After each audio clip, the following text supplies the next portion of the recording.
दियरिया बारे के दियरिया जो हटानी रहिया कबले आई है मयरिया बाड़ू भुलाइल अबई बारे के दियरिया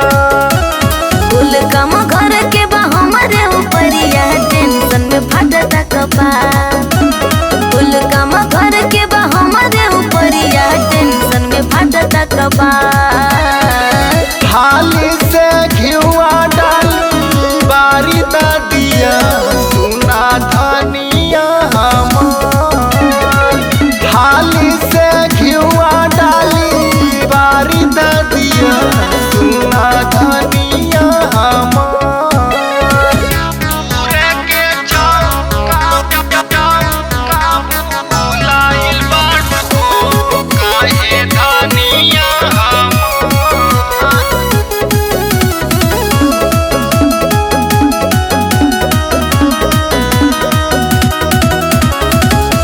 मैया से मांगब एगो गोदी के ललनामा मानवा रमा के करिह माई के पूजना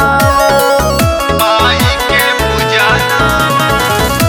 मैया से मांगब एगो गोदी के ललनामा मानवा रमा के करिह माई के पूजना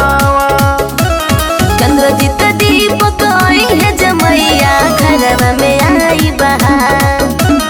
चंद्रजीत दीपक आई है जमैया घरवा में आई बहार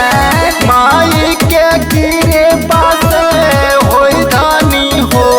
दोनों जानी के उधार